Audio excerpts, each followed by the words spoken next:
Ողջույն բարեկամներ, շնորհակալություն միանալու համար։ Այո, շարունակում ենք միասին պայքարել, նույնիսկ երբեմն երբ որ արդեն անիմաստ է թվում, դժվար է թվում, անհեռանկարային է թվում, բայց չմոռանանք, որ լուսաբացից առաջ եւ ամենամութ կետն է։ Երևի մենք դեռ չենք մոտեցել ամենամութ կետին, դրա համար դեռ լուսաբացը չի գալիս, բայց դա չի նշանակում, որ մենք պետք է վհատվենք կամ հանձնվենք։ Ձեր աշխատանքից է կախված, նաև ես որքան ժամանակ կդիմանամ այս ռեժիմին եւ ձեր հետ միասին չեմ հանձնվի։ Իմ համար իրոք դժվար է, ես ձեր աջակցության կարիք ունեմ եւ հոգեբանորեն եւ տեսնեմ ձեր ակտիվությունը տարածելով ֆինանսական օգնությամբ եւ ձեր կոմենտներում։ Եվ այսպես լայքում ենք, դնում ցախում եք լայքի կոճակը, տարածում ենք եւ սկսում ենք ամենակարևոր եւ բոլորիս համար մաչելի անուսունելի աֆորիզմով։ Կարելի է ներել մարդուն, ով սխալվել է, բայց չի կարելի ներել նրան, ով գիտակցաբար աչքերիդ մեջ նայելով խաբում է։ Եթե մենք այս նշանաբանով ապրած լինեինք, ազգովի մեր շարքերում չեն լինի Փաշինյան Նիկոլներ եւ իր նմանները եւ իր աջակիցները եւ իր սատարողները, այսինքն մի ամբողջ շերտ չեն լինի ուղղակի։ Նրանք գոյություն չեն ունենա։ Իսկ դա այսօր ամենամեղմ հաշվարկներով մոտավորապես 10-ից 15%։ Դրանք կան, դրանք ակտիվ են եւ ազդում են մեր կյանքի որակի, երբեմն նաեւ տրամադրության վրա, ես կասեի ոչ թե երբեմն, շատ հաճախ են ազդում մեր տրամադրության վրա, ազդում են նաեւ մեր ինքնավստահության վրա, ինքնագնահատականի վրա, մենակ մի պարզ պատճառով, որ մենք ներում ենք նրանց։ Ներում ենք, կամ եթե նույնիսկ չենք էլ ներում, բավականաչափ հետևողականորեն չենք դատապարտում եւ չենք հետապնդում այն արժեքների, որոնք մենք կրում ենք։ Ես վստահ եմ, որ մենք այդ արժեքները կրում ենք, բայց ես միշտ ասել եմ, կրել եմ, դեռ բավական չի, մենք պետք է դառնանք այդ արժեքների պարտադրողը, ոչ միայն տարածողը, պարտադրողը, որովհետև եթե մենք չենք պարտադրում, պարտադրում են իրենք, երբ որ պարտադրում են իրենք, ստանում ենք այն, ինչ մենք հիմա ունենք։ Եվ այսպես հիշեցնեմ դրանք ովքեր են։ Սրանք են, որ այսենց ոչ թե չգիտեն, այլ նայում են աչքերիդ մեջ ու ստում են, թե ինչպես է ՀՀ թռիչքած ձև զարգանում, ու դա հնարավոր է միայն արևմուտքի հետ խորքային համագործակցության արդյունքում։ Թվում է, թե ոչ մի սուտ բան չկա, ստե կեղծիք չկա, սա կատարյալ ճշմարտություն է։ Միայն թե միատ նայենք այդ ովքեր են արևմուտքի ներկայացուցիչները, որոնց հետ պետք է Հայաստանը թռիչքաձև զարգացում ունենա։ Եվ այսպես ունենք մենք ամբողջական ցուցակը, թե Թրամփի նորաստեղծ գոլֆի կլուբի անդամ երկրները, պոտենցիալ անդամ երկրները, որոնք են։ Եվ մենք հասկանանք, որքանով ենք մենք գնում արևմուտք, եւ որքանով են Բաբաջանյան արմանները ոչ թե սրիկա, որոնք նայում են աչքերիդ մեջ եւ ստում, այլ լուրջ վերլուծաբան, դուրս տղեկ, որոնք սուտ չեն խոսում։ Եվ այսպես Ալբանիա, Արգենտինա, Արմենիա, բնականաբար, Ադրբեջան, սա է արևմուտքը, Ալբանիան, Արգենտինան, Ադրբեջանը, սրանք են արևմուտքը, որոնց հետ պետք է Հայաստանը թռիչքաձև զարգանա։ Գնանք առաջ, Բահրեյն, Բելարուս, Բուլղարիա, Եգիպտոս, Հունգարիա, այո, Բելարուս, Հունգարիա, սրանք են արևմուտքի ներկայացուցիչները, այն երկրները, Բահրեյնը, որոնց հետ Հայաստանը պետք է թռիչքաձև զարգանա։ Ինդոնեզիա, Իսրայել, Հորդանան, Ղազախստան, այո, սրանք են արևմուտքի ներկայացուցիչներն են, այն երկրներն են, որոնք այո, թռիչքապես պետք է զարգանան։ Հիմջալոց հիշեցնեմ, որ Ղազախստանի նախագահ Տոկաևին աթոռի վրա պահեց հապկը Հայաստանի գլխավորությամբ, որ մի գիշերվա մեջ, ուղղակի խեղդեց ապստամբության այն ալիքը, որը բարձրացել էր Նազարբաևի ռեժիմի եւ բնականաբար Տոկաևի դեմ նաեւ։ Տոկաևը ռեժիմի շարունակությունն էր։ Մյուսը Քուվեյթ, Կոսովո, Մոնղոլիա, Մարոկո, Պակիստան, Պարագվայ, Կատար, Սաուդյան Արաբիա, Թուրքիա, Ուզբեկստան, Վիետնամ։ Այո, սրանք արևմտյան երկրներն են, որոնց հետ Հայաստանը պետք է գնա ուղիղ թռիչքային զարգացման։ Դե հիմա ես լռում եմ, դուք ասեք ով է սա։ Եվ ոչ միայն սա, ով է նաև սա։ Հա? Որ ինչ էր պնդում։ Մեզ ինչ չի վիրավորում։ Մի խոսքով այս ամբողջի մեջ դուք վտանգներ չեք տեսնում, հավելյալ վտանգներ։ Դուք ասում եք, դե այո, Գրենլանդիան անգամ իրեն անվտանգ չի զգում, դա հասկանալի է, բայց այս այցը, հայ-ամերիկյան հարաբերությունները, հայ-ադրբեջանական հարաբերությունները ձեզ չեն անհանգստացնում, դուք համարում եք, որ նորմալ քունով Ոչ դրական եմ համարում, ես ոչ միայն համարում եմ նորմալ, այլ համարում եմ, որ դրական գործընթաց է, մենք այս տարածաշրջանում ավելի կարևոր այո, շատ դրական գործընթաց են, եւ մենք այս տարածաշրջանում ավելի կարևոր դեր ենք ստանում, ասենք, քան Ադրբեջանը, քան Ղազախստանը, քան Թուրքիան, քան Պակիստանը։ Հոյակապ, հիանալի գործընթաց են գնում, որտեղ Եվրոպան նույնիսկ դեմ չի այս ամեն ինչի։ Այո, Եվրոպան ասեմ ավելին, ըստ Ազատ Արշակյանի նախանձում է մեզ այս երկրների կողքին լինելու համար։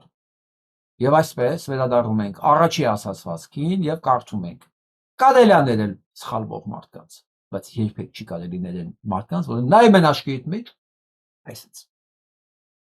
Մի խոսքով, որոնք Նիկոլ են կամ Թրամփ, ինչ տարբերություն։ Նետանյահու, Պուտին, նույն որակի մարդիկ են։ Ոչ մի ձևքում չի կարելի ներել։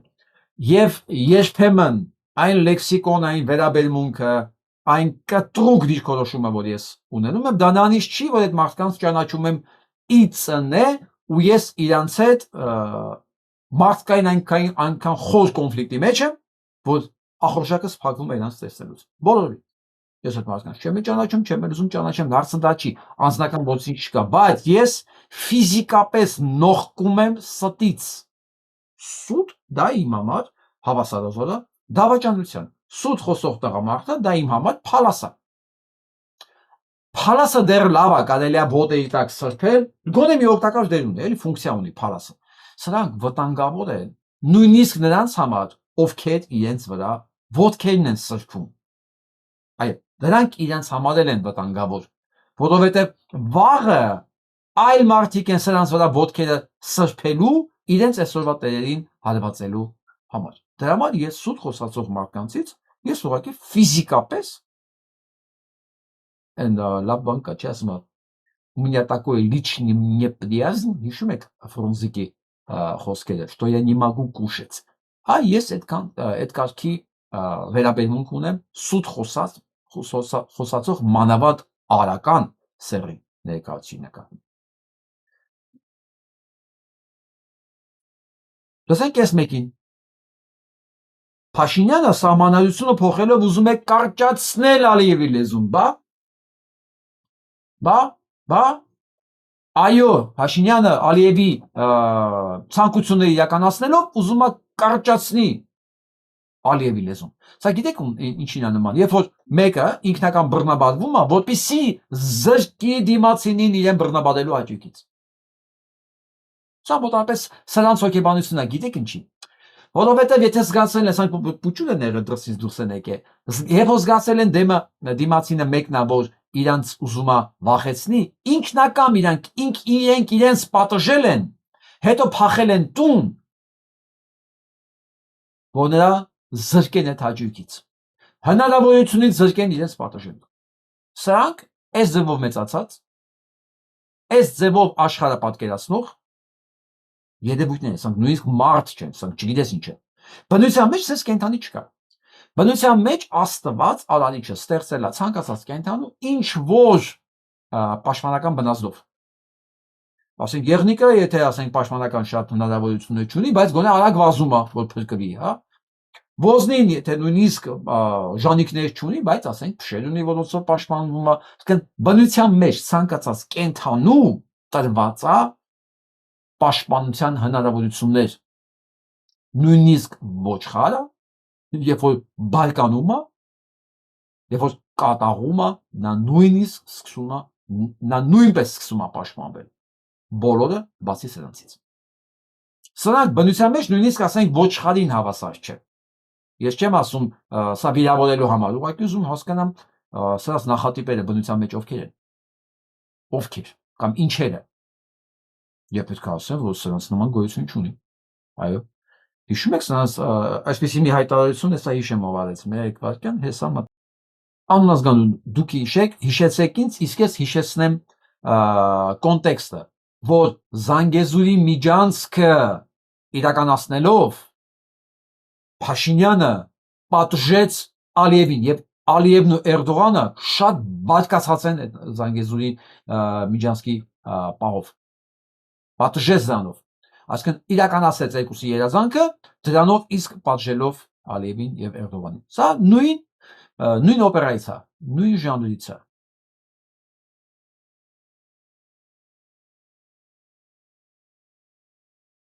Ոչ եք մոռացել ով է Նիկոլե Էդմոնը, որովհետև հիմա դարձել է խիստ ընդդիմադիր։ Ես արդեն անհանգստություն ունեմ, որ այն միած շերտ կա, չէ, որ այն ակվարիումի ձկան հիշողության չափով հիշողություն ունի։ Չի հիշում էլի։ Հիշեցնեմ ով է Նիկոլի Էդմոնը։ Ընդամենը թարմ 2 տարվա ընդամենը։ Արցախը դատարկելուց հետո, Արցախը էթնիկ զտելուց հետո, սա այն ժամանակ Նիկոլից փող ստացողը հայտարարում է, որ ՀՀ-ում Արցախի ոչ մի ինստիտուտ չի գործելու, դա ազգային անվտանգության հարց է։ Ոչ եք մոռացել։ Ես չեմ մոռանում։ Ես երբեմն որ մարդկանց հիշեցնում եմ ով են իրանք, ինչ են արել, սա նայած չի, որ ես մարդ չեմ սիրում։ Սա նայած չի, որ ես չար մարդ եմ։ Չնայած առանձնապես բարի էլ չեմ ազգից թշնամիների նկատմամբ։ Դա հաստատ։ Սա նայած է, որ ես չեմ կարող թույլ տալ, որ սրանք մարդկանց ապուշի տեղ դնեն եւ նախկին հրեշները կամ ինչի նախկին հրեշ չի լինում։ Հրեշը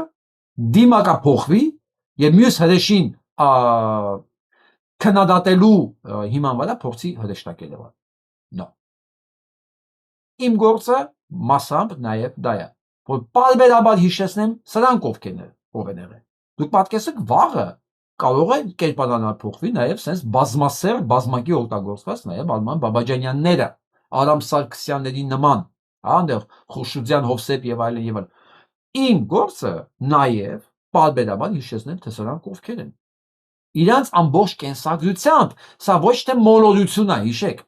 Սա մոլորություն չի։ Մոլորություն կարող է լինի սխալ կարծիք ունենալը, մոլորություն կարող է լինի սխալ գնահատական տալը։ Սխալ գնահատական տալը, ճիշտ չկողնորոշվելը պահին, աշխարհակահաղական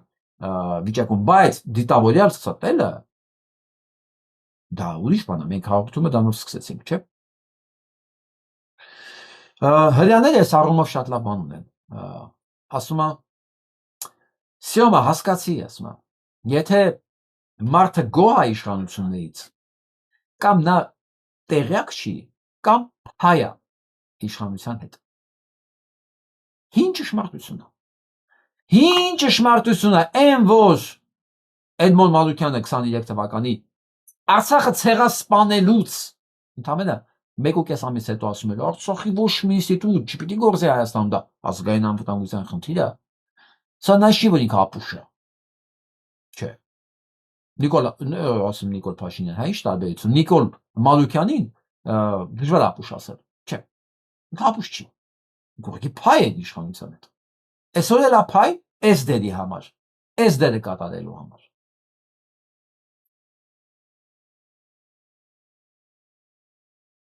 Ինչպես էս մեկը։ Նայեք։ Նախ այստեղ դավանաբանական հարցերի վերաբերյալ կարծիք արտահայտվեց, կարգավիճականը բերեց, ամեն ինչ ոնց որ կապվեց, ուզում եմ շեշտել, որ մենք դավանաբանական հարցերով կարգավիճ եղած չենք եւ կարծում եմ, որ դատարանում այս թեման քննարկելը ավելորդ է։ Երկրորդ դավանաբանական հարցերով կարգավիճ չեն։ Իսկ նենց հետաքրքիր է։ Սուտ խոսելը մտնում է դավանաբանական հարցերի մեջ։ Դա համար կարելի է արդյոք կարգավիճ անել կամ ասենք կոռուպացված լինելը։ Երևի նա կհարցնեն, բայց ինչ սուտ, ինչ կոռուպցիա է բան։ Տվյալ անձը մեղադրում է իր նախին ղեկավարներին իրեն ու իր ընտանիքը ահաբեկած լինելու մեջ։ Հաստատաններից մեկը ասում է, որ Արևածոտնի թեմ ունի վարչական ղեկավար եւ փաստացի թեմը վարում է վարչական ղեկավարը, իսկ մյուս փաստաբանն ասում է, որ մենք գործ ունենք Արագածոտնի թեմի առաջնորդի հետ, հիմա այստեղ հակասություն այլևս առաջանում, մենք գործ Դապես ստյոպիկին չենք լսի ասատերյան, միջև վերջ։ Ուղղակի մի բան ասեմ, հիմնական խոսքը բովանդակությունը, որ մեղադրում է քահանաներին, եպիսկոպոսներին, իր կնոջն ու երեխաներին ահաբեկելու համար։ Բոլոր խաղերը խաղացել էինք, մնացել էր շուրգայինք ու այդ մարդկանց, մեղադրեինք քահանայի կնոջն ու երեխուն ահաբեկելու համար։ Այն պարագային, որ սրանք են մտնում տները քահանաների ու ահաբեկում։ Այսինքն Հայաստանում բոլոր ժամանակներում ժողովուրդ ջան, կարող եք չկասկածել, բոլոր Լևոնից մինչև այսօր ահաբեկելու, մարսպանելու, չգիտեմ, ավազակային հարձակում անելու բան ունեցել է իրավունք։ Բացառապես իշխանությունները, բոլոր ժամանակների։ Իշխանություններից բացի ոչ մեկ մարդասպանության, ահաբեկելու, ավազակային հարձակումների, սպանությունների կարտ բլանշ չի ունեցել։ Չէր կարող ունենալ։ Եվ առ այսօր, ինչպես մենք տեսնում ենք, եթե միտեղ մի բան կատարվում է, դա անպայման կատարվում է իշխանությունների ձեռքով։ Եվ դա տեսանք Փարակարի համայնքի ղեկավարի սպանությունով այսօր Գյումրու քաղաքապետն է նստած։ Ի վերջո 15 քահանա է նստած, 4 եպիսկոպոս է նստած։ Չէ, բանտարկված են այդ մարդիկ։ Ու անընդհատ երկարաձգվում է այդ մարդկանց ազատությունը։ Այսինքն բոլոր ժամանակներում բոլոր չբացահայտված հանցագործությունները, սպանությունները, ահաբեկությունները, դա միշտ եղել է իշխանությունների կողմից կազմակերպված։ Չէր կարող քահանաները, չէին կարող ուղղակի ինչու իրենց աշխատողի կնոջ ու երեխեքին սպառնալ ու մնալ անպատիժ։ Հիմա հարց պետք է տանք, ստյոպիկ բան չի ժամանակ չի ասում։ Դու մոտապես 3 տարվա դեպք ես սպառնում։ Քո ընտանիքին կնոջը երեխուն սպառնացել են, այ հորդ ու դու 3 տարի լռել ես։ Ինչ կաներ իրական տղամարդը, եթե մեկի կնոջ երեխային սպառնայի։ Ինչ կաներ։ Ինքը ոչ մի բան չի արել։ Եթե տես բան է եղել։ Բայց այդ մասին ցուսմունք է տալիս 3 տարի հետո։ Այս ցուսմունքով դու ապացուցում ես, որ ոչ միայն տես բան չի եղել, այլ որ որպես դու տղամարդ դու փալաս ես, դու ոչնչություն ես։ Իսկ եթե այլ ճիշտ խոսանք, պատճառը այլ տեղ է, լրիվ այլ տեղ է։ Մլսենք որտեղ է պատճառը։ Իդեպ դատական նիստից հետո Հովհաննավանքի կարգալույծ քահանա Ստեփան Ասատրյանը խուսափել է պատասխանել Հայլուրի հարցին, արդյոք ճիշտ է, որ նա Հովհաննավանում տուն է կառուցում։ Ֆեյսբուքյան օգտատեր Աբրասիմ Աթոյանի այսօրվա գրառման համաձայն խոսակցություններ կան, որ Փաշինյանի հակաեկեղեցական արշավին առաջիններից միացած Ստեփան Ասատրյանը Հովհաննավանքում 2021 թվականին տարածք է գնել 10.5 միլիոն դրամ կադաստրային արժեքով եւ սկսել է տուն կառուցել 2022-ին։ Աբրասիմ Աթոյանը հղում անելով մասնագետներին գրել է, որ այսօրվա դրությամբ կիսակառույցը արժե 80 միլիոն դրամ։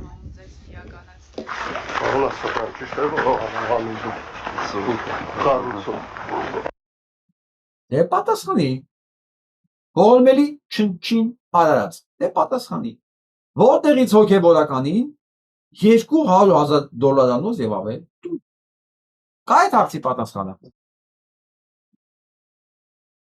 Երկու տարբերակ կա։ Կամ դու թալանել ես եկեղեցին, կամ քեզ վճարել են այսօրվա համար։ Ու վաղուց են սկսել։ Որն է պատասխանը դու ընտրի։ Եվ եկեղեցական, որը սարքում է 200,000 տուն,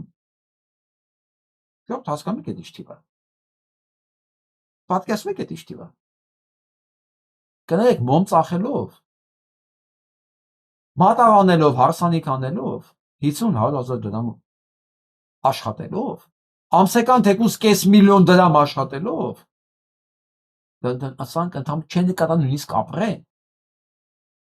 Այստեղից հարց։ Քեզ այս փողը ինչի դիմացել տվել։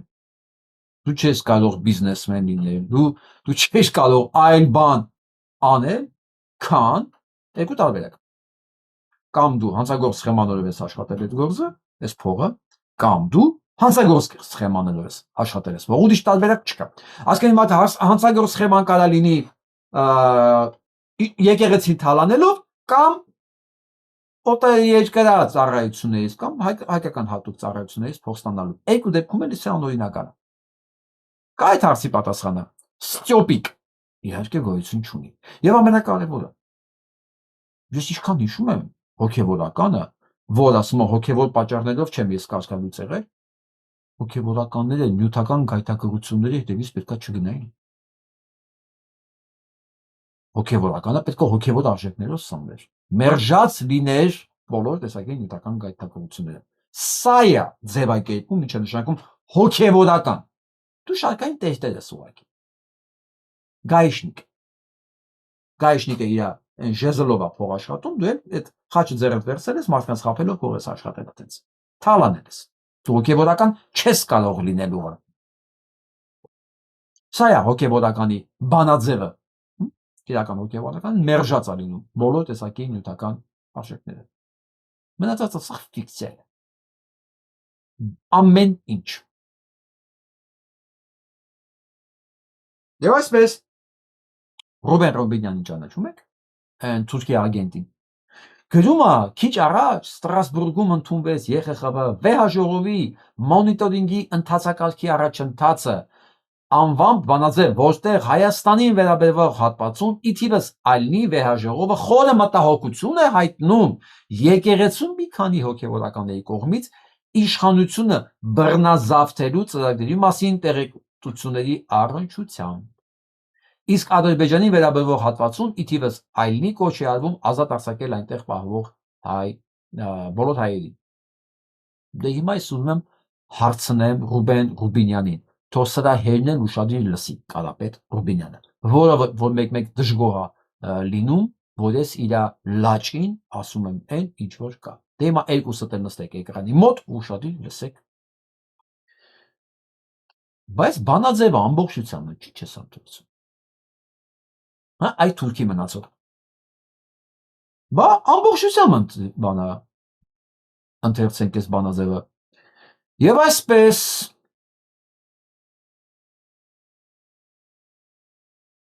Վեհաժողովը միաժամանակ վերստին ընդգծում է, որ անհրաժեշտ է կանոնակարգեր կիրառել պետական միջոցների չարաշահման եւ քաղաքական կուսակցությունների ֆինանսավորման ոլորտում։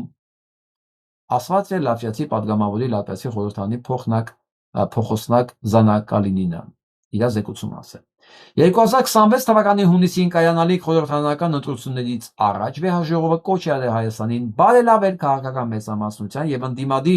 ընդդիմության միջև հարաբերությունները ապահովելու, որ ընտրաշավը լինի թեմաների ու քաղաքական ուղղվածության շուրջ եւ զերծ ընտրությունների մասնակիցների միջև անձնական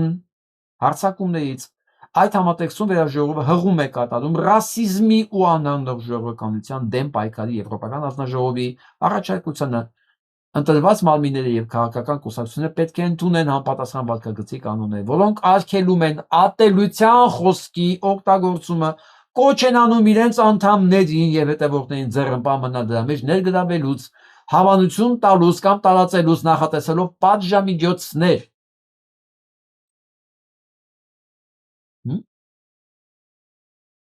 Այս մասին ինչի՞ չես ասում։ Այս մասը, այսքան մասը ում է գրած։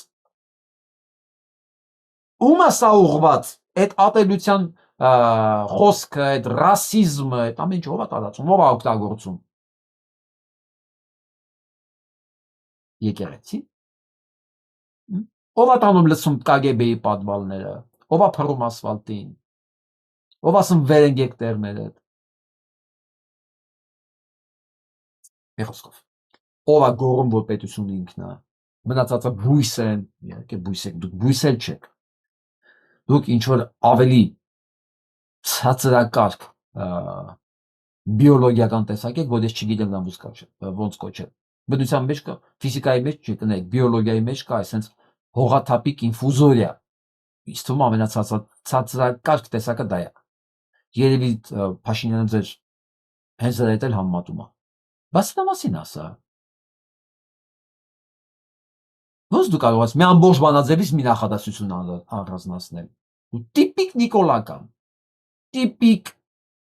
Եթե ինքը առանձին քահանաների մասին է խոսում, ձեր մասին համակարգային է խոսում։ Համակարգային։ Բայց այն անեք։ Եվ գնացեք։ Հաստատ են 24-ին եւ 25-ին 2000 ճանապարհներին 95 կյանք է խնայվել, որովհետեւ խմած վարորդներին զրկել ենք վարորդական իրավունքից։ 95 կյանք են խնայել, հասկացաք։ Ինչի 95։ Ոստե։ Գրեք 950,000։ Իրանք այդքան կյանք են բրկել։ Այդքան վտար չի եղել։ Բայց ինքը նստած մեքենայի մեջ խփեցին, հաղի կնոջը սպանեցին։ Հա, մոռացել է, այդ ինքը չէր, դա վարչապետն էր։ Բայց դե հայտնվում է, որ ինքը 95 կյանք է բրկել։ Կյանքը կարող լինել վտար, բայց չի եղել։ Այլ ոնց որ հեծի պարագայում կարաշ չէ ավելի, ասում եմ, եթե մենք չվերցնենք հեծի վերահսկողությունը 3 անգամ ավելի շատ է լինել հոսանքազրկումները։ 10 անգամ ասա, 30 անգամ ասա, գրի մի անգամից, որ այդ տարիների ընթացքում 95,000 կյանք եք խնայել։ Խնայել է։ Ոչ թե ասենք դեպք ա եղել, հրկել են, խնայվել են։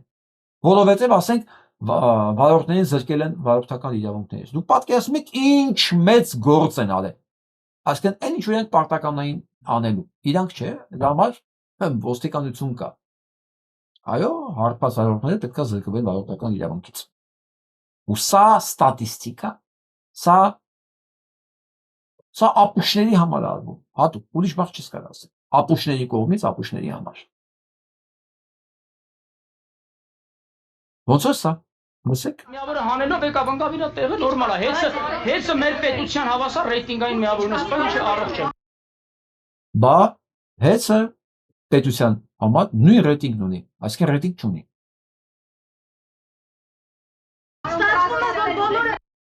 Ինչ Իրանունի նման է, չէ՞ սա։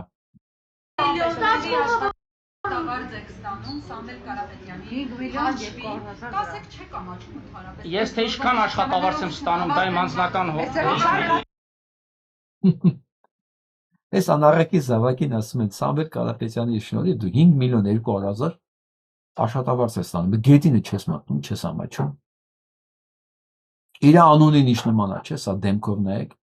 ինքը ինչ գիտի ամոթ ինչ։ Մի մարդու անունը որ դա լինի,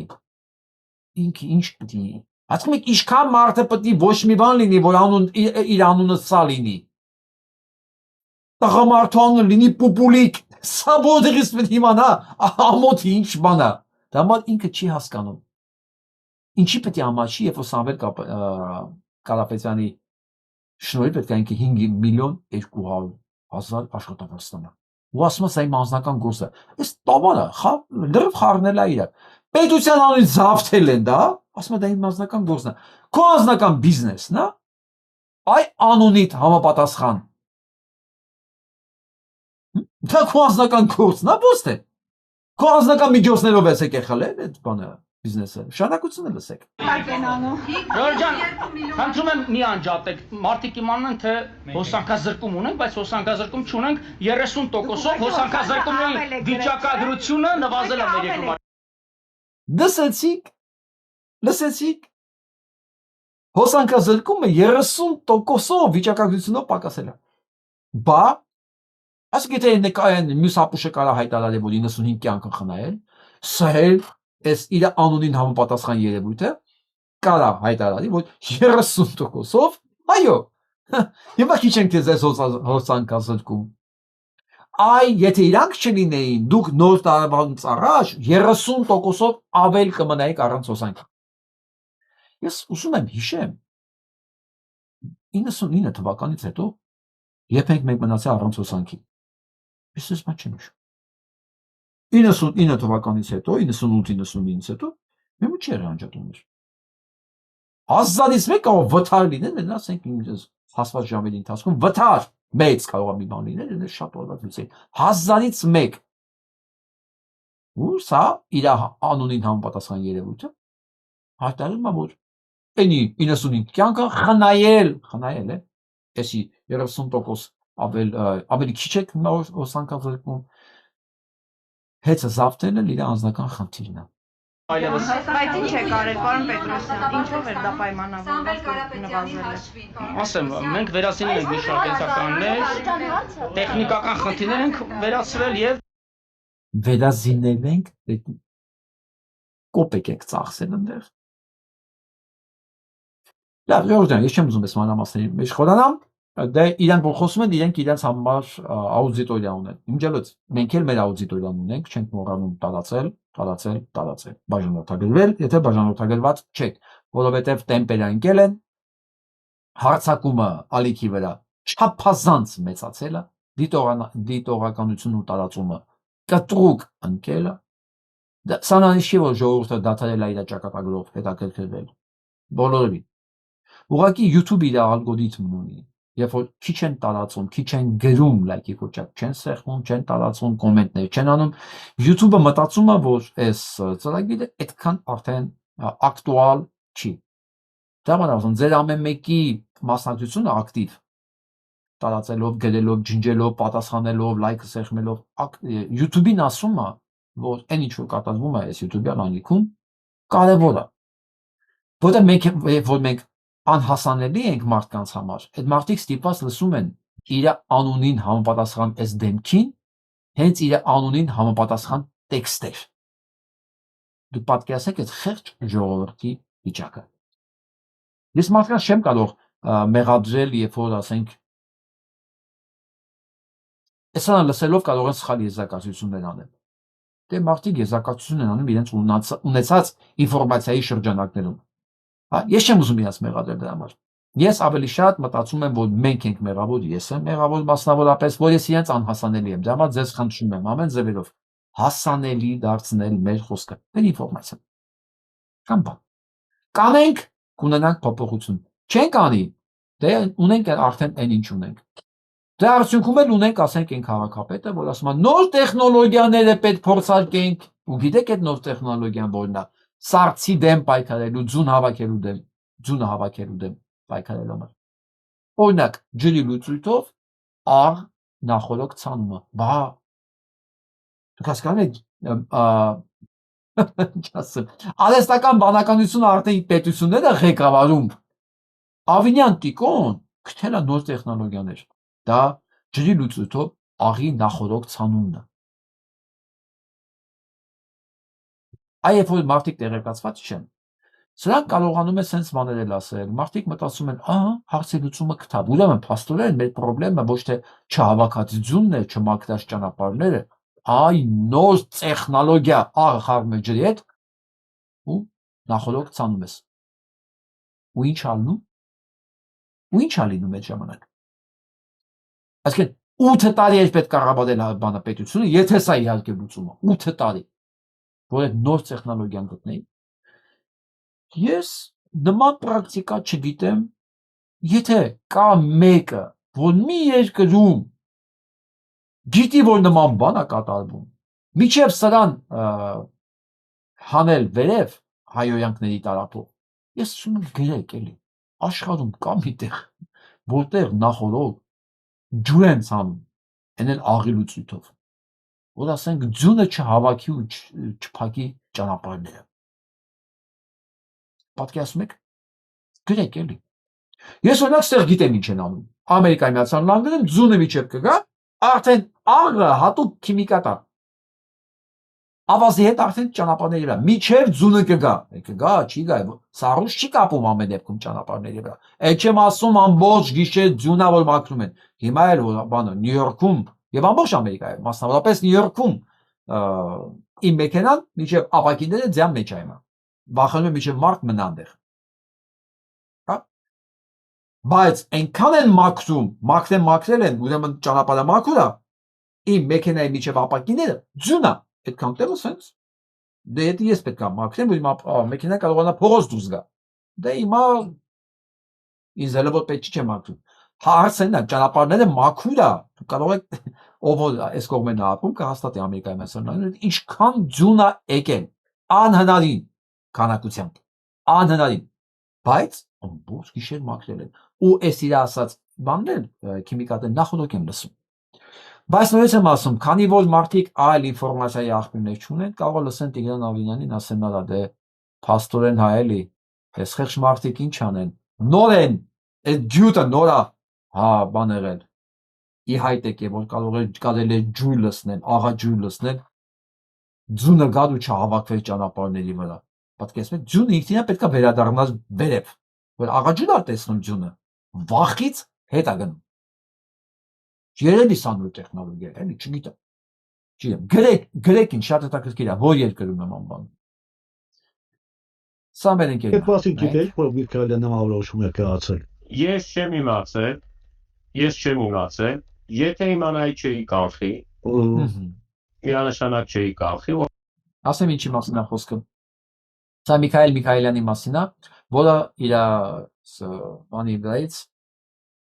կրծքի վրա Ադրբեջան բառը փակել էր։ Խոսացողներ ֆեդերացիայի նախագահն, որին ասել էին բացատրություն տուր, ասել ինչ բացատրություն տամ։ Էսի բացատրության կարիք չունի ինչի արել։ Հիմա ասում են դուք տեղյակ եք, որ տենց բան է, ասում ես տեղյակ չէի, բայց որ տեղյակ է լիներ, ես չէի կանխելու։ Հայը ինքն է։ Հայը դահուկորդն է, հայը ինքն է։ Հայը այն մարդիկ են, ում համար սա բացատրության կարիք չունի։ Հակառակ, ովքեր սա համար բացատրություն են ուզում, դրանք են, ոնց ասեմ, դրանք ենթակայեն Առնվազն գոնե ճաղերի հետևում լինել, այս ուրիշ բառ չեմ ասում ոչնչացման, կաստրացիայի ենթարկելու բան, չէ, պետք է մեկուսացվեն հասարակությունից։ Ում համար սա բացատրության կարիք ունի, նա պետք է հայկական հասարակությունից մեկուսացված լիներ։ Հիմա ընկերը պատասխանում է հարցին, արդյոք ինքը տեղյակ է, որ դա տեսման պետք է անի, Միքայել Միքայելյանը, թե ոչ, ինքը ասում է, ոչ տեղյակ չի եղել, եթե տեղյակ է լիներ, Այդ մասին գիտեիք, որ Միկայելը նման որոշում է կայացել։ ես չեմ իմացել, եթե իմանայի չէի կանխի, միանշանակ չէի կանխի, որովհետև ես իմ խոսքը ասել եմ Միջազգային ֆեդերացիայի կոնգրեսի ժամանակ։ Շատ պարզ հարց եմ հնչեցրել Ադրբեջանի պատվիրակությանը։ Եթե ասել եմ տվեք գնահատական 2022 թվականի ջերմուկի դեպքերին։ Եվ առաջին արկելը պայթել են, ու ասել եմ չքաղաքականացեք, սա սպորտային հարց է։ Երբ առաջին արկելը պայթել են ջերմուկի միջազգայինորեն ճանաչված, սերտիֆիկացված, հավաստագրված Միջազգային ֆեդերացիայի կողմից սաուղիների վրա, վնասելով քաղաքացիական ենթակառուցվածքներ, սրճարաններ, չգիտեմ, այլ օբյեկտներ, ընդհանուր մինչև ճոպանով։ Հարց եմ տվել Ադրբեջանի պատվիրակությանը, ասել եմ ափսոս դուք դե ժամանակ չկայք, ես այդ ժամանակ ձեզ այդ հարցը կտայի, բայց քանի որ նոր եք դուք ծնվել որպես ֆեդերացիա, ես հիմա եմ այդ հարցը տալիս, ասում եմ հնչեցրեք գնահատական, ընդունելի է դա ձեր համար, թե ընդունելի չի։ Շատ կարճ, ասեք,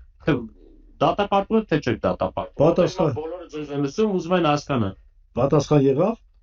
Ուղիղ պատասխան ես չեմ ստացել։ Հասկացա։ Հիմա հարց եմ տալիս, սա սպորտի մասին է, թե սպորտի մասին չէ։ Երկրորդ հարցս, մենք գնում ենք խաղաղության, թե չենք գնում խաղաղության։ Շատ խաղաղարար հարց եմ տվել, շատ չափազանց։ Սիրով ժպիտով։ Հասկացա։ Եթե մարզական ֆեդերացիան չի տալիս գնահատական այս երևույթին, եթե ձմեռ ինչի մասին է խոսքը։ Ինչի մասին է խոսքը։ Հարգանքներս ընկերոջը, ոչ մի հայի մոտ այդ հարցը չի առաջացնում։ Չի առաջանում նման հայ, ոչ մի հայի մոտ։ Հասկանում եք, բաներ կա, որ առանց խոսքի է պարզ։ Շուբերտը այնպես բանցի կլիներ, երկ առանց խոսքի։ Շատ բաներ կա, որ առանց խոսքի պետք է որ պարզ լինի։ Իսկ այն մարդկանց համար բացահայտումներ են պետք, բացատրություններ են պետք, դրանց է պետք մեկուսացնել հասարակությունից։ Դրանք փաստորեն վտանգ են ներկայացնում, իրոք վտանգ են ներկայացնում հայ հասարակության եւ պետականության համար։ Այսօր իմացանք, որ փաստորեն Սամվել Կարապետյանի առաջնորդած ուժի վարչապետի տեխնացուն Նարեկ Կարապետյանն է։ Ես որ առաջի անգամ Նարեկ Կարապետյանին լսեցի, կարծեմ Կապից Փաշյանի մոտ էր։ Հա, Կապից Փաշյանի մոտ էր։ Ես այն ժամանակ ինձ թույլ տվեցի համարձակ բան, առաջ գնալ, թռիչք, ասել, եթե իրանք ուզում են լավ ներկայանալ այս կուսակցությունը, կարող են իրենց վարչապետի տեխնացու առաջարկել հենց Նարեկ Կարապետյանին, բայց մտածեցի, որ իմ միտքը կանխատեսումը չափազանց համարձակ է, այն առումով, որ այդ սերունդը չի գնա նման քայլի, որովհետև ամեն դեպքում ինչքան էլ ուզում է իրենք նույն կլան չասեմ, հա, նույն ընտանիքի, նույն մտածելակերպի անդամ լինեն, ամեն դեպքում իրենց մեջ կա սերնդային տարբերություն եւ այդ տարբերությունը հոգուտ ազատականությանն է, հոգուտ դեմոկրատական արժեքներին է եւ այլն եւ այլն։ Ես չեմ ասում նարեկը դեմոկրատա կամ ազատական է, ընդունելի է ամբողջությամբ, բայց հաստատ տարբերվելու է եւ Սամվել Կարապետյանից եւ Կարեն Կարապետյանից, որովհետեւ սերունդը ամեն դեպքում տեխնոլոգիաներ են, շփումներ են, մոտեցումներ է։ Ես վստահ եմ, որ ամեն հաջորդ սերունդ ավելի լավն է, քան նախորդ սերունդը, այս առումով, ոչ թե նախորդ սերունդը վատն է, ոչ, նախորդ սերունդը ինքն իր կենսափորձով առաջնորդվում, ինքն իր կոմպլեքսներով եւ իր պատկերացումներով, որը այն ժամանակ էր գուցե ակտուալ, այս նոր կյանքի համար ինքը վերափոխվելու կարիք ունի։ Կյանքը առաջ է գնում։ Եվ այսպես էս ու իմացանք, որ Նարեկ Կարապետյանն է իրենց վարչապետի թեկնածուն։ Ինչ է տալու սա քաղաքական կյանքին։ Ես կարծում եմ, եթե սա լիներ իրոք ընտրություն եւ չլիներ ներքին պայմանավորվածություն, սա մեծ հարված է Փաշինյանին։ Մեծ։ Որովհետև հաստատ Նարեկ Կարապետյանը ավելի քիչ խոսելի է, քան Սամվել Կարապետյանը։ Առավել քիչ խոսելի է։ Իրան կարելի է մեղադրել, իհարկե, որ դու կապիտալով կապված ես Ռուսաստանի հետ եւ դա էլ սարքելու են թիրախ։ Չկասկածեք։ Դա էլ սարքելու են թիրախ, հա, կապվածությունը ռուսական կապիտալի հետ։ Բայց շատ ավելի վատ կլիներ այս ուժի քաղաքական կարգավիճակը ավելի խոսելի կլիներ, եթե իրենց վարչապետի տեխնացուն լիներ, ասենք Կարեն Կարապետյանը կամ Սամվել Կարապետյանը։ Ինքը կլիներ ոչ թե ասոցացված, այլ ուղիղ մարմնավորված այս կապի մեջ։ Թե հիմա ինչ կլինի քաղաքական այս ընթացքի մեջ, ես առանձնապես լավատես չեմ, այնպես չի, որ հիմա Նարեկ Կարապետյանը դարձավ ընդդիմություն Նիկոլ Փաշինյանի, չէ, ես այդ մասին չեմ ասում, բայց մի քիչ դժվարանում է Նիկոլ Փաշինյանի գործը ստեղ այս պարագայում մեղադրել Նարեկ Կարապետյանի նրա մեջ, ինչ հեշտությամբ ինքը կարող է մեղադրել Սամվել Կարապետյանին։ Այստեղ բարդանում է նրանց իրավիճակը։ Եթե Նիկոլ Փաշինյանը մի քիչ քթացակ ունենար, նա կստեղծեր իրավիճակ, որ հենց Սամվել Կարապետյանը լիներ այդ վարչապետի տեխնացուն, որի վրա բոլորի բերանը կարող էր այսքան բացվել եւ ավելի հիմնավոր, քան ասենք Նարեկ Կարապետյանի պարագայում։ Բայց վախը գիտեք ինչ է անում։ Վախը, ոչ թե քաղաքական հոտառությունը, քաղաքական հեռատեսությունը, վախը։ Նիկոլի մոտ վախը անասնական մակարդակի է։ Ինչքան էլ ուզում ամեն ինչ վերահսկվող թվա իր կողմից, մեկը ինքը անասունի նման դողում ամեն ինչից։ Այն աստիճան, որ նույնիսկ յուրայինների հետ հաց ուտելու ժամանակ ինքը իր անձնական խոհարարն է տանում, ինքը իր բաժակն է հետը տանում, չվստահելով նույնիսկ այս սադիկաներին, որոնք իրար հետ գնալու են կախաղան։ Կասկածում է, որ այդ սադիկաներից մեկը կարա իրան թույլ լինի։ Ճիշտ եմ անում։ Գիտեք ինչի։ Որովհետև իրանք բոլորը նույնն են, իրանք բոլորը իրանց նմաններով են շրջափակված։ Ես միշտ ասել եմ, ես ձեզ շնորհավորում եմ, դուք բոլորդ Բաբաջանյան նարմանն եք,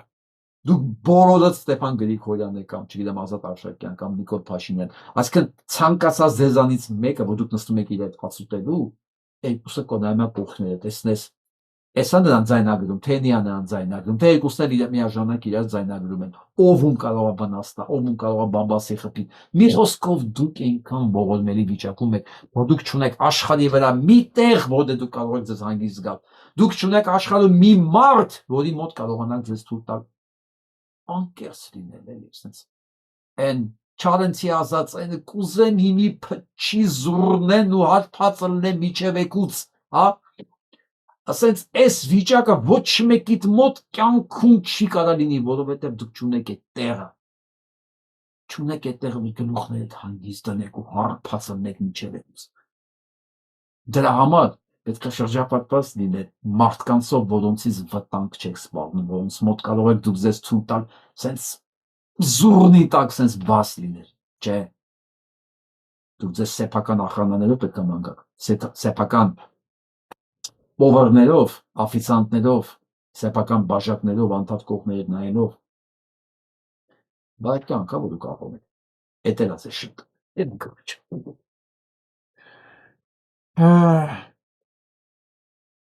Այսպեսի մի դեմ կա, հիշում եք, Սերժ Սարգսյանի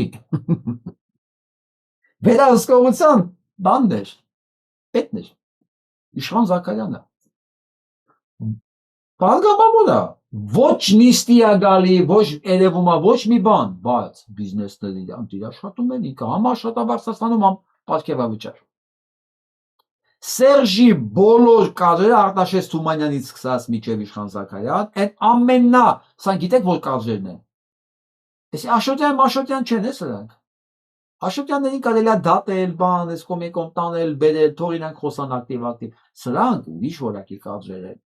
Սրանք հենց իրանք համակարգն են։ Նիկոլի կողքը ապահով կուշտ նստած են։ Նենց որ մեկ որ ասում է Սերժ Սարգսյանը վերադառնա բան իշխանությունը, չի Սերժ Սարգսյանը ուր է գնացել, որ վերադառնա։ Ուր է գնացել։ Ոչ միտեղ չի գնացել, պես է։ Ինքը նստած է այնտեղ, իր բիզնեսներն աշխատում են, իր մարդիկ ապահովված են, կուշտ եւ տաք։ Անիստ։ Բոլորը գոհ են այս վիճակին։ Բոլորը։ Սերժի վրա ոչ մի քաղաքական պատասխանատվություն չկա, ամեն ինչում Նիկոլն է մեղավոր։ Ամենամեծ շահառուն ինքնու Քոչարյան Ռոբերտն է։ Իրանց համար ասենց իդեալական շվեյցարական մեխանիզմի նման աշխատում է ամեն ինչ եւ ավելին ոչ մի քաղաքական պատասխանատվություն չունեն այս բանը։ Դե մեկ Վարդանի Հակոբյանի նման մարդիկ կարող ասեն դուք սրիկայի եք, դուք օգնում եք սրան, որ վարչապետի պաշտոնում մնա, դուք համագործակցում եք, դուք պարլամենտում իր հենարաններ եք, դե հիմա ոչինչ, հիմա մի քանի 10,000 մարդեր այդպես մտածի։ Կարևորը մեխանիզմը աշխատում է, փողը գալիս է, ամեն ինչ կանխատեսելի է, ոչ մի վտանգ չկա իրանց իշխանության համար։ Քանի դեռ թուրքը այս ամեն ինչը ձեռքը չի վերցրել, բայց ով կարող է երաշխավորի, որ դա չի լինելու։ Չէ՞ որ ամեն ինչ գնում է դեպի դա։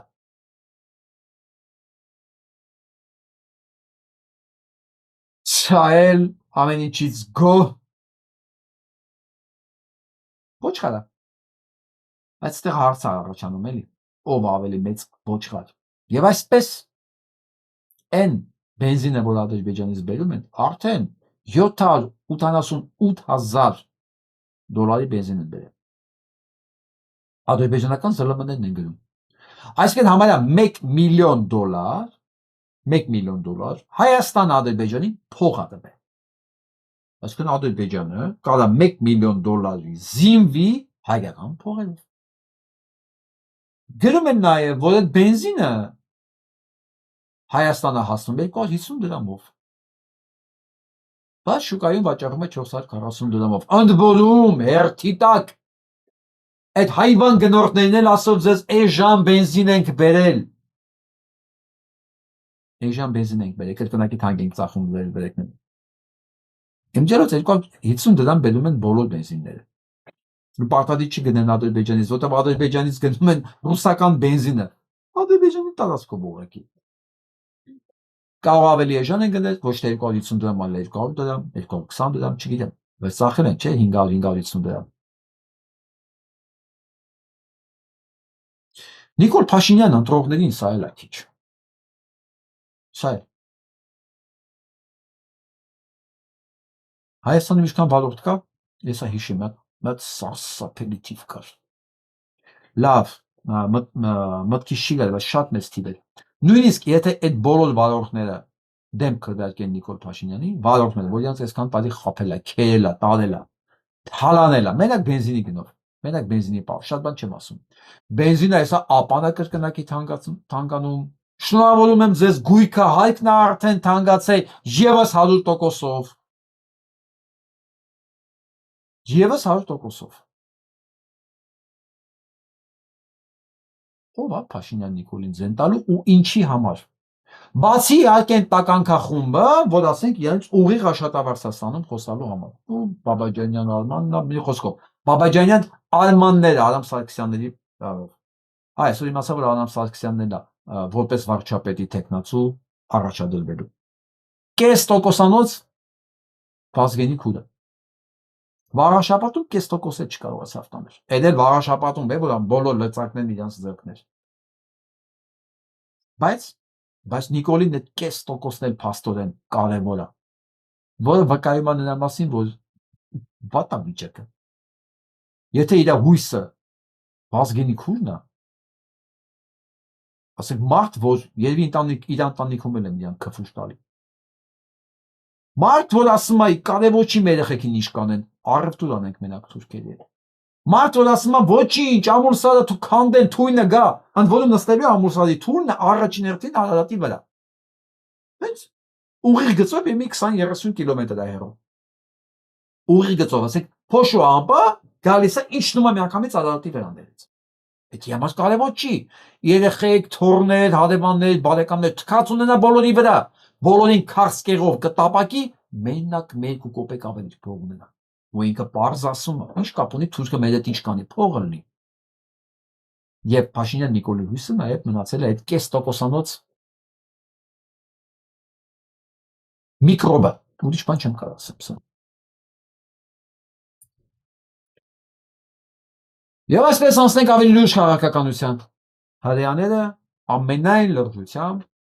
ամենայն լրջությամբ մեծ ծրագրեր են կազմում Ադրբեջանի, որովհետև Ադրբեջան Ալիևը, չասեմ Ադրբեջան, Ալիևը կարողացավ այս ընթացքում դրսևորվել որպես քաղաքական գործիչ։ Այո, հանցագործ, ինչպես Նետանյահուն է, իրենք կես բառից են իրենց հասկանում։ Այո, բռնակալ, ինչպես Նետանյահուն է։ Այո, մարդ որ թքած ունենա միջազգային օրենքների վրա, ինչպես Նետանյահուն է։ Մի խոսքով մեկը մեկին բռնում են իրար հետ։ Բայց կարողացավ հասնել նրան, որ նախ 32 պունկտով առաջ է Ադրբեջանի զինված ուժերը Հայաստանից, տարածաշրջանում ինքը ամենաուժերն է ճանաչում, 32 երկիր հետ է Հայաստան Ադրբեջանից, երբ որ հակառակն է ժամանակին։ Տնտեսության մասին խոսք չկա, քաղաքական կշիռի մասին խոսք չկա։ Այսինքն Փաշինյան Նիկոլին, որ դնում ենք Ալիևի կողքը, Ալիևի կողքին չի կարելի դնել։ Ալիևը եթե մի հատ ասենք հերու ընկած մի հատ գյուղ ունենա, գյուղի են գյուղապետն էլ չէ, գյուղապետի շոֆերի քրոջ տղուն, բերի դնի Փաշինյան Նիկոլի կողքը, այդ գյուղապետի քրոջ տղեն ավելի քաղաքական ծանրակշիռ դեր ունի տարածաշրջանում, քան Փաշինյան Նիկոլը։ Դրա համար բնական է, որ Իսրայելը պետք է իրանց հետ բանակցեր, ընդ որում սա ռազմավարական խորը համագործակցության մասին է խոսքը, եւ շնորհավորում են Ադրբեջանին Հայաստանի հետ խաղաղության հասնելու համար։ Տեսեք, ես չեմ շնորհավորում երկու երկրներին խաղաղություն կնքելու համար։ Շնորհավորում են Ադրբեջանին, որտեղ ճակերտապոլ ասած խաղաղության տակ Ադրբեջանը հասավ ամեն ինչի, ինչ որ ինքը ուզում է։ Այդ կարևոր չի, ասեմ, ընդհանրապես կարևոր չի, ասենք այս տեսակի կենթանին ինչ կարծիքի է, էլի։ Հա, այս հողաթափիկ ինֆուզիան ինչ կարծիքի է, էլի, որ կարճացնում է Ալիևի լեզուն։ Մարդիկ շնորհավորում են Ալիևին Հայաստանի թարգմանքի խաղաղություն հասնելու արդիվ։ Բայց ես սրանց պետք է ասեմ, տղեկ, մի քիչ վրազում եք։ Ես հասկանում եմ, որ աշխարհում ամեն ինչ ձեր գծածով է, ձեր ուզածով է, դուք եք որոշում, դուք եք գծում, փողը տալիս եք, չեք տալիս, կուզեք սպանեք, կուզեք թողի ապրի։ Ես այդ ամեն ինչը հասկանում եմ, բայց մեկը վրազում եք։ Մեկը դուք այտենց է չսովորեցիք պատմությունից, որ չի կարելի շտապել։ Չի կարելի ազգերին թերագնահատել։ Չի կարելի։ Բայց դա ձեր գործն է։ Իսկ մինչ այդ Սուդանում խփում են թուրքական բայրակտարներ։ Սուդանում ապացուցելով, որ թուրքական բայրակտարը ոչինչ է, ոչինչ, իրական հոփամակարգի դիմաց։ Թուրքական բայրակտարը իր ռեկլամը արեց, PR-ը արեց շնորհիվ Նիկոլ Փաշինյանին, սպանելով այսքան հայ երեխեքին։ Աշխարհի Ոչ մի կետում ինքը չկարողացավ այդպես աշխատել։ Ոգևորված ուկրաինացիները գնեցին, հա, ռուսները բանի նման, ծտի նման խփում սատկացնում էին։ 3 օր աշխատեց Արցախում, 3 օր պատերազմի ժամանակ հոպը ոչ մի բայրակտար չէր կարող բարձրանալ։ Հենց բարձրանալը անջատում էին ընդդեմ ներքև։ Դա Սուդանում էլ է։ Սա թուրքական բայրակտարն է իրականում։ Այն որ մեզ վախացնում են, որ ասում են, այդ վախացնում են ինչի համար, որովհետև հակաթույնը չէին օգտագործում։ Կար, չէին օգտագործում։ Որտեղ այդ բայրակտարը պետք է սպանել այդ երեխեքին, որ Արցախի հանձնելը արդարացված լինել Նիկոլ Փաշինյանի կողքից, որտեղ չասեին իրան դավաճան։ Ինքը կարող չէ կանխեր։ Բայց այդքան զոր չէր ունի։ Հա։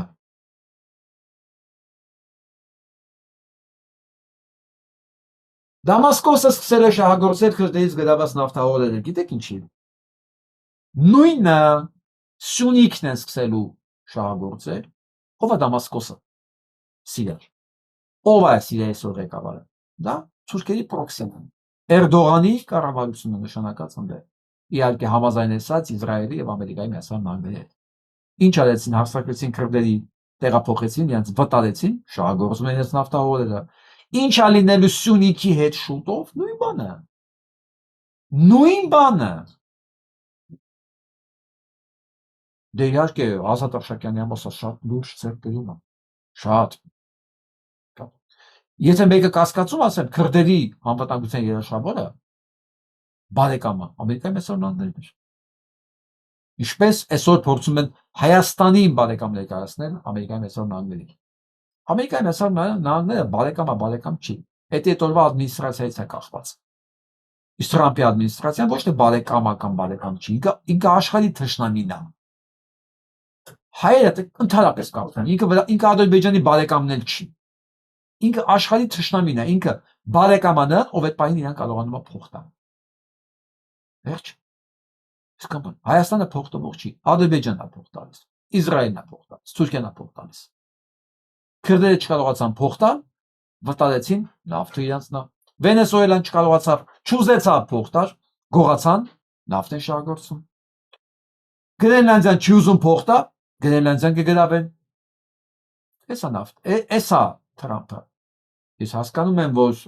շատերի աչքի լույսն է Թրամփը եւ մեծ հույսեր են կապում Թրամփի տեղակալի այցի հետ կապված Հայաստան եւ ընդհանրապես Թրամփի հետ։ Բայց իմ աչքում էս բացի քմծիծաղից ոչ մի բան չի առաջացում այս մարդկանց մոտ։ Ես ամենաանմեղ բանն եմ ասում եմ։ Ամենաանմեղ sense ինչ քմծիծաղը, չսկասում ինչով են մտածում։ Ես չեմ ուզում ավելի կոպիտ բան ասել։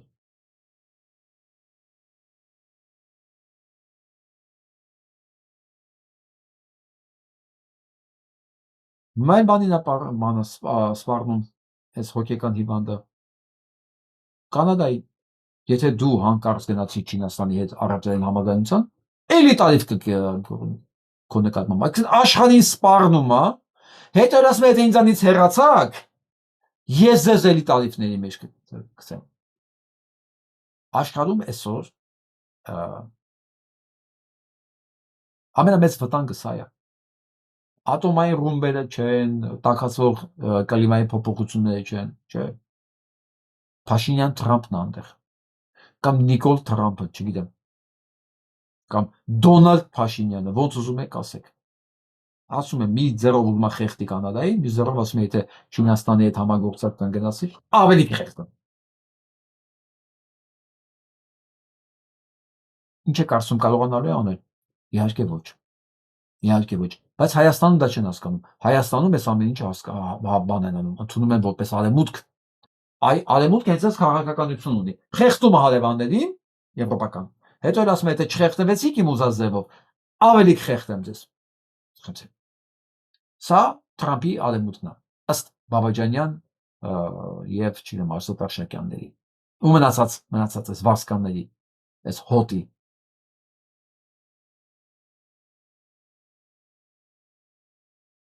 Հա, մոռացա ասեի, լավ ծամասին իհարկե խոսացին կներեք։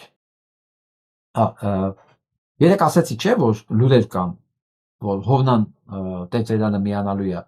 մասնակցելու է Ավսեի այդ եպիսկոպոսոս ժողովին, այսօր հաստատվեց։ Իմ երեկվա տարածած լուրը իրականություն էր։ Շվեյցարիայում զրկվեց աջակցությունից, այսինքն զրկվեց աջակցությունից որն է, ով իրան միացել էր, նա պաշտոնազրկվեց, նորը փոխարինեց իրան առանց էքսցեսների, առանց խայտարակությունների, Գուսանը խելոք գնաց, նոր եկավ, շնորհակալություն հայտնեց, առանց հայոյանք, առանց բան, հարթվեց գնաց ամեն ինչը։ Մի խոսքով Փաշինյան Նիկոլը կորցրեց Շվեյցարիա, կորցնելու է անպայման Լոս Անջելեսը, որովհետև Նիկոլ Փաշինյանը չի կարողանալու անել այն, ինչ որ ինքը ուզում է։ Սա նույնիսկ հասանելի է եւ բարձա միջև վերջի ուխտին։ Ով ուխտ չի, սա տեսնում է։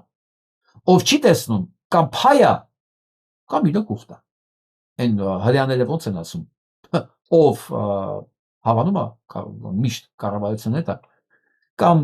անտեղյակ է, կամ փայա կառավարության հետ։ Հիմա սրանք է։ Հիմա Հովնան Տերտերյանը երևի հասկանում է, որ այս իզուր է մեր կուլարի վրա խաղում։ Նախ ասեմ, այս ընթացքում ինքը իհարկե կորուստներ ունեցավ, մենք իր մասին խոսացինք, ով է տեղյակ չէր, ով ինքը իմացավ, բայց երևի սենց ավելի քիչ կկորցնի, եթե գնա սիրուն խելոք գլուխը կախ, մնա կաթողիկոս կողքը, քան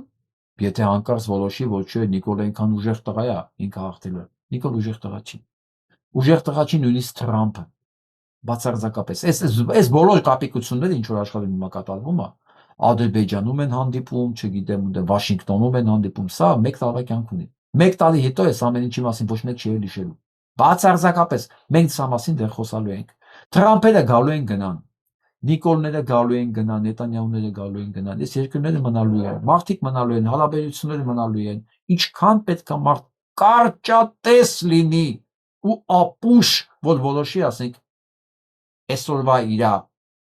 չգիտեմ, մի կտոր հացը իր ամբողջ կյանքի հետ փոխի, մի ամբողջ ապագայի հետ, ու մտածի, որ ասենք հայ առաքելական եկեղեցին այն բանն է, փուչիկն է, որ կարելի ասես մեր հապումով պայթեցնել, դե փորձեք, տեսնենք ով ավելի շուտ պայթելու դուք, թե հայ առաքելական եկեղեցին։ Իսկ Գերոմիությունը Հնդկաստանը մտադիր է խորացնել ռազմական հանցագործությունը, համագործակցությունը կներեք։ Սա կլինի քայլ ձիով, ինչպես կաթողիկոսի որոշումը եպիսկոպոսած ժողով անել Ավստրիայում, այնպես էլ սա, եթե սա իրականանա, Ամերիկայի Դոնալդ Թրամփը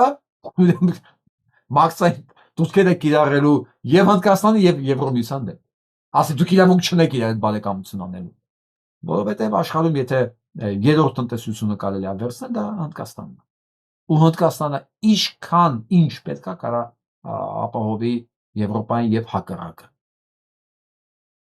Սա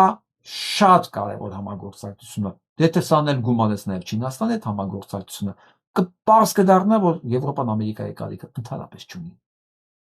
Իրոք չունի։ Ամերիկան ունի աշխարհի կարիք, իրանք չէ։ Ու այս մեկ տարվա մեջ այս փուչիկը պայթելու է։ Ես ցավով եմ ասում, ամենամեծ վնասը ստեղ կդելու Ամերիկայի մեսառնաները։ Ամենամեծ վնասը, թե քաղաքական իմաստով, թե տնտեսական իմաստով։ Այս երկիրը, որտեղ որ ես եմ ապրում,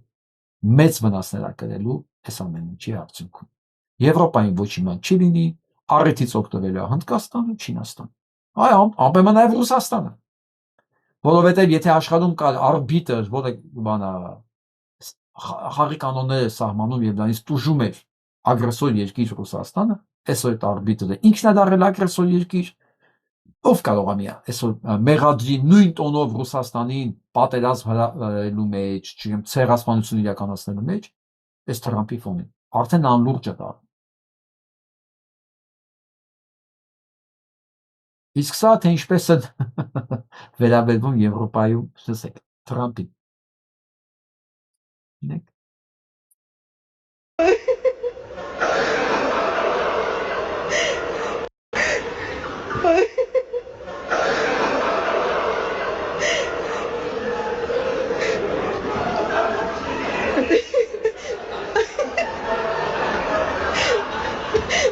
Դանիական պարլամենտն է, գիտեք ինչ են պայթում։ Հարցրել են, լավ, ինչի է ուզում Թրամփը հարցակվի Գրենլանդիայի վրա։ Պատասխանը, որովհետև Նորվեգիան մերժել է, այսինքն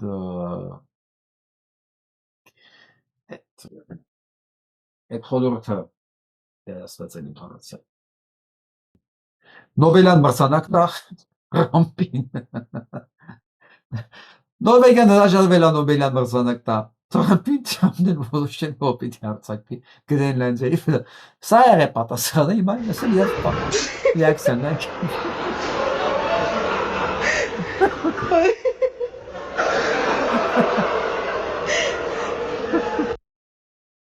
Սա հայտարարությունը։ Մեր բախտը բերել է մեր եվրոպացի ընկերները հումորի զգացում ունեն։ Իրոք ու ապուշը վերսը նամակի մեջ գրել էր, որ գրել էր Նորվեգիայի նախագահին, քանի որ դուքից Նոբելյան մրցանակ չեք տալի, խաղաղության իմ գործունեությունը խաղաղության նվիրված դառնում անիմաստ ունեմ, ես սկսեմ պատերազմ, հասկանում եք, մարդ է այնքան ապուշ լինի, որ դա վերցնի գրի։ Давайте со мной. Ու այդ մարդը այսօր դարձել է աշխարհում հաստուցող արբիտր, ինքն է որոշում ճանապարհները ոնց պետք է գնան, բանը ճիշտ է որն է բարոյականությունը, որն է օրենքները, որն են։ Ու Հայաստանում լուրջ դեմքով ինչ-որ շերտ կա, ոնց նույնիսկ մարդ չի կարելի ասել, ինչ-որ շերտ լուրջ դեմքով։ Բանդում է որ շատ կարևոր իրադարձություն է Հայաստանի համար։ Ու այսպես մեմերա պատտվում։ Պինգվինները մեջտեղի մատ են ցույց տալի։ Աշխարհի ամենահզոր երկրի ղեկավարին։ Ամերիկայի ոչ մի նախագահի վրա ասես մեմեր չի եղել։ Ոչ մի։ Եղել է հարգանք։ Ասեն Բայդենն էլ թերություններ ուներ, չէ՞, մեկ-մեկ մոռանում էր ինչ է խոսում։ Դա ծեր մարդ է, մեծ մարդ է, էլի։ Իրա նկատմամբ եթե ինչ-որ մի բաներ կար, հումորի մեջ էր, բայց ոչ թե սենց էս կարգ է, էլի, ոչ թե ծաղր, հասկանեք։ Դե հումորը մարդուն հատուկ է, չէ՞, ասենք թեթև բաների վրա, ասենք, ու չգիտեմ, տրամադրություն բաց։ Սա ծաղր է, սա սարկազմ է։ Աշխարհի ամենահզոր երկրի ղեկավարին պինգվինը ցույց է տալի մեջտեղի մատ։ Սա պինգվինը չի։ Սա նույնիսկ պինգվինն է իրան ցույց տալի մեջտեղի մատ։ Այս պինգվինի հետևում կանգնած ամբողջ Գրենլանդիան, ամբողջ Եվրոպան, Ամերիկայի մեծ մասը եւ ընդհանրապես բանական աշխարհի, բարոյական աշխարհի մեծ մասը։ Եթե ոչ ամբողջը։ Իսկ Ամերիկայի Միացյալ Նահանգները իր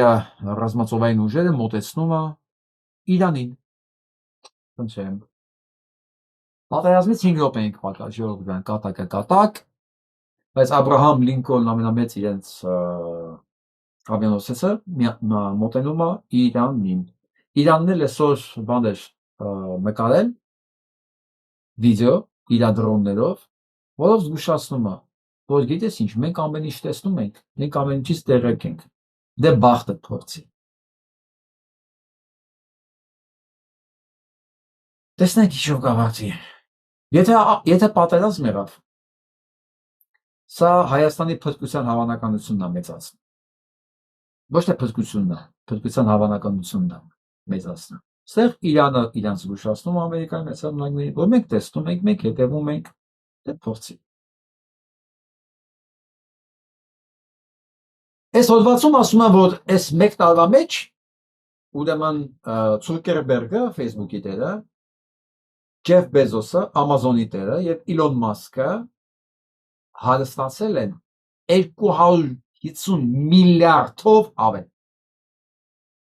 250 միլիարդ ավել այս մեկ տարվա մեջ այս մարդիկ փող են աշխատել։ Տրամփի շնորհիվ։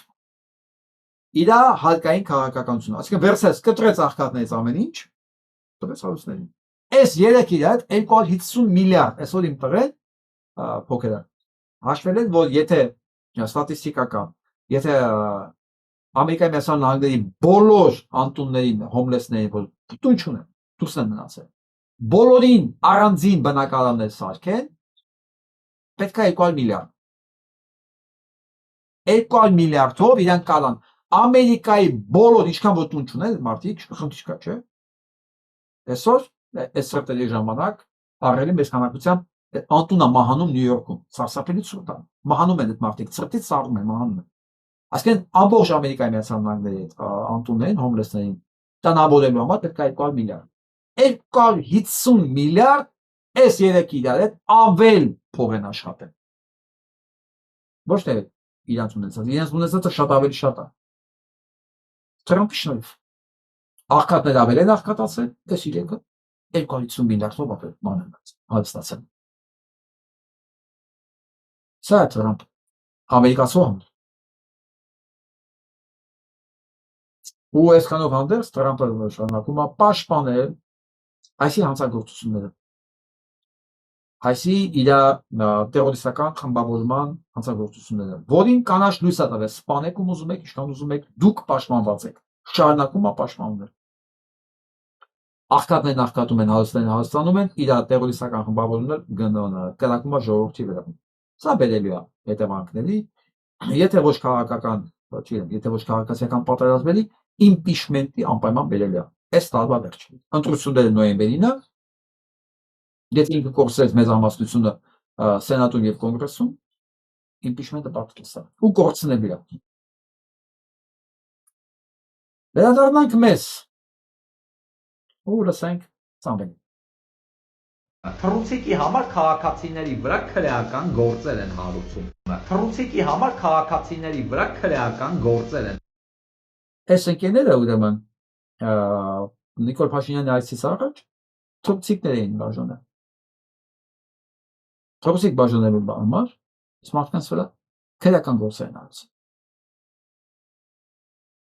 Մեր բանկա ասացված կա, որ ինչքան հիմար են բռնապետի գործողություններն ու ընդունած օրենքները, այնքան մոտ է վախճանը։ Եթե սա համար նույնիսկ թռուցիկներն սարսափելի վտանգավոր եւ Արամ Սարգսյանն է իր համար օգտակար գործողության գործակից, շնորհակալ եմ բան չի մնացել տակը։ Իրոք բերենք իմի էլի,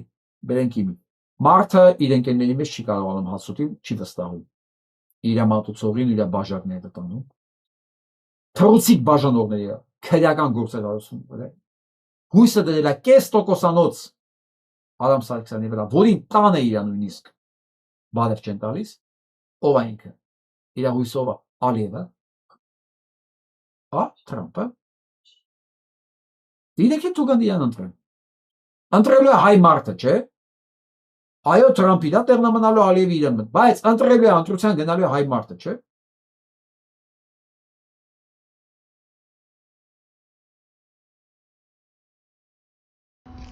Սավուտա։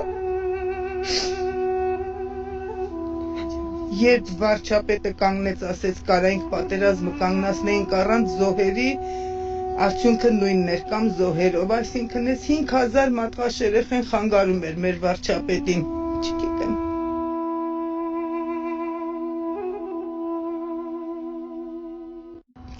Սավուտա։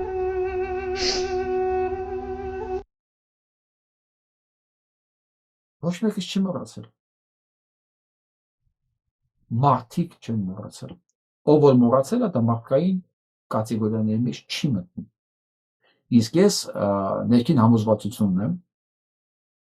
այո, կարող է հայել դանցա, որ հայերի մեջ այդ տոկոսը շատ չի կարող լինել։ Ուղղակի չի կարող լինել։ Դրան էլ գումարում ենք այն տնտեսական այն բառադակը, որ ինքը ստեղծել է, չէ, դու պրոբլեմ ունես, մեծ պրոբլեմ ունես, մեծ։ Աղջիկ ջան, այդ 40+10-ը որ տալիս է այդ կառավարությունը, իրանց գրպաների չի տալի։ Ես Երևանցի եմ, էդի մեր հարկերի փողն է տալի։ Անենց որ մեծ բան չի անում։ Երկրորդը բայ չպետք է անի չտա։ Այս մարդկանց երկիրը բնավեր ծնավեր արեցին։ Դու ով էիր, որ դու գնացիր կայնար Պրահայում այս մարդկանց երկիրը ճանաչեցիր Ադրբեջանի կազմի մեջ, ով էիր դու, Ղարաբաղցին, Արցախցին քեզի տվերերը լիազորացնը, գնացիր մարդկանց երկիրը ճանաչեցիր Ադրբեջանի կազմի մեջ, մարդկանց տները չթողեցիք, որ բարեին, քանդեին, միլիոններով էս մարդկանց տարիների կուտակածը թողեցին Ղարաբաղեկան, կարտոշկեքով, բիտոններով, մեղրներով, ամեն հարստությունը թողեցին եկան ու դու խոստացար, որ էս մարդկանցը ապահովելու ես բնակարանով։ Հիմա եկել է այդ աստիճանը հասե, դու այդ 40+10-ն էլ չես ուզում տաս, հորդ քեվից ես տալի այդ փողը, էդի մեր փողերն է։ Իսկ Արցախցին մեր հայրենակիցներն են, թողանիցվի են մարդը, թողանիցվի, ով որ Արցախցի հայաստանցի կտարանջատի։ Փայլուն։ Սա քաղաքագիտական բան է, մանիֆեստ է, դասընթաց, որը հասուչի վարձկան նիկոլացիներին։ Եթե մարդ կա, որ սա չի հասկանում ու առարկություն ունի ստեղ, դա չի, որ ինքը չի հասկանում, դա նայց է, որ ինքը նիկոլացին է։ Նիկոլացին է, ամեն ինչի ընդունակ երևույթ համապատասխան վարձավճարի դիմաց։ Սրանց նկատմամբ ես ու մեկ-մեկից թույլ եմ տալիս խոսքեր, մեկ-մեկը կարող է ոչ նորմատիվային խոսքեր, դրան անից չի, որ ասենք ես հաճույք եմ զգում դրանից, չէ, դա դրանց արժեքն է իմ աչքում, իրաց արժեքն է իմ աչքում, եւ սա ժամանակավոր չի, եւ սա անհիմն չի, այսինքն դրանցից բոլորը պետք է իմանան, իրանց արժեքը իմ նման մարդկանց աչքում հենց դա է, ոչ թե սա անձնական վիրավորանք է, չէ, դա իրանց արժեքն է, ու իրենք պետք է իմանան, որ նաեւ դրան անպայման հետևանքներ է հաջորդում, վերաբերմունքի մակարդակի վրա, վերաբերմունքի մակարդակի վրա, Եթե քրեական հետևանքներ կա, քրեական մակարդակի վրա, բայց անպայման հետևանքներ կա։ Եվ հաղորդման վերջում այսօր իմացա, որ հունվարի 26-ը հայերենի մեծագույն ներկայացուցիչ ջութակահար մանկավարժ Վիլի Մոկացյանի հիշատակի օրն է։ Ինչու եմ խոսում Վիլի Մոկացյանի մասին եւ ինչու հիմա եւ ինչու է կարևոր սա։ Հարցը նա չի, որ շատ էի հարգում Վիլի Մոկացյանին, որպես ջութակի դասատու, կոնսերվատորիայի պրոֆեսոր։ Սա տեսակի հարց է։ Հասկանում եմ, որ շատերի համար անծանոթ անուն է Վիլի Մոկացյանը։ Սա այն տեսակն է, որ այն վատ տարիների հիշում եք, չէ՞, բանը մեր նկար ունի, այսա կտեմ տես սիստեմ։ Այս նկարի նկատ ունի։ Վիլի Մոկացյանը այդ տարիներին այսենց մատերը են էլեկտրական վառարանի վրա, դες մատերը տաքացնելով ջութակ էր պարապում կոնսերվատորիայի ուսանողների հետ, որոնք այդ ընթացքում, այդ խայտարակ այդ ընթացքում դառնում են միջազգային մրցույթի դափնեկիրներ, բոլորը, այսինքն ինքը ոնց որ մեծ կոնվեյերն է, ասես տպում էր, դափնեկիր էր տպում, եւ մենք գիտենք, եթե մեկը Վիլի Մոկացյանի մոտ է սովորում, անպայման պինդ ջութակար է, լավ ջութակար է, մենք լավ ջութակներին պինդ ենք այդ ժամանակ ասում։ Հաճարակ։ Ես եւի 1-2 հոգու գիտեմ Վիլի Մոկացյանի մոտ սովորած, որ ինքը միջազգային մրցույթների դափնեկիր չի։ Հիմա երևի լսում են իր ուսանողները, որոնք աշխարհի բոլոր ծայրերում իրեն կան։ Լավագույն նվագախմբերում են աշխատում, լավագույն կոլեկտիվներում են աշխատում, մենակատարներ են, դասատուներ են այսօր եւ այլն։ Եվ այսօր այս մարդու հիշատակի օրն է, ու գիտեք ափսոսանքս ինչու՞մն է։ Դրա մասին շատ քչերը գիտեն։ Շատ քչերը գիտեն, որ նույնիսկ Արնո Բաբաջանյանի ջութակի կոնցերտն է իրան նվիրված։ Եվ շատ քչերը գիտեն, որ ընդհանրապես Արնո Բաբաջանյանը ջութակի կոնցերտ ունի գրած, որը գրեք ինձ խնդրում եմ վերջի անգամ երբ է հնչել Հայաստանում։ Որը որ լսում ես, արևը դուրս է գալիս, արև, այդ ջութակի կոնցերտը որ սկսում է, աշկիտ առաջ ես գալիս է Մասիսը, Բարդին, Արաքսգետը, Սիրուն արևը, սենց Ռիվայկական։ Չկա ոչ այսօրյա կոնցերտը կա ջութակի, ոչ Վիլի Մոկացյանի անունը կա։ Այս կարգի մարդիկ մոռացվել են ընդհանրապես, ում չեն կազմում մեր առօրյայի մեջ ինչ-որ մի տեղ, ինչ-որ մի բան կարևոր, իրանք չեն մտնում մեր մեջ։ Մենք կտրվել ենք իրանցից։ Ես ամեն անգամ այս հաղորդումները աշխատում եմ ավարտել մեզ վերադարձ դեպի մեզ, ինչ որ մի ֆորմատով, հա, որ մենք անդադ վերադառնանք ինքներս, մենք հիշենք իրականում ովքեր ենք մենք, ինչ ենք ունեցել։ Ես հասկանում եմ, հաստատ դերասանները իրենց ասպարեզի լիմոկացիան ունեն, գիտնականները իրենց ասպարեզի լիմոկացիաներ ունեն, բոլորը ունեցել են այս մարդիկ։ Ի վերջո Վիկտոր Համբարձումյանը լավագույն օրինակն է դրանից։ Եղել են հիմա էլ կան վստահ եմ, բայց արդյոք իրենք պահանջված ու գնահատված են զգում ես մեր մոտ, մեր հիշողություններում, մեր գործողություններում։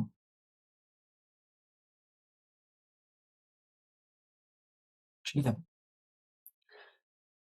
Այդ Բաբաջանյանի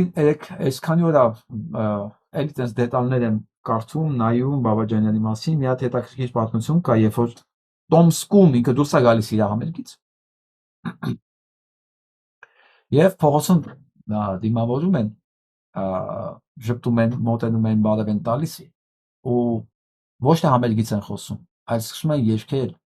Երևանի մասին երգը։ Այստեղ եմ ծնվել, այստեղ մեծացել, ռուսերեն։ Ինքը խոսում է դա մասին, ասում է, դե երիտասարդ է եղել ջան։ Ասում է, ես իմ համերգ երեկոյից դուրս եմ եկել եւ ինձ մոտենում են Երևանի մասին երգում Տոմսկում, ասում է, ես ուրախ եի, ոչ թե որ ինձ են ճանաչում, որ իմ Երևանի մասին երգն են երգում Տոմսկում։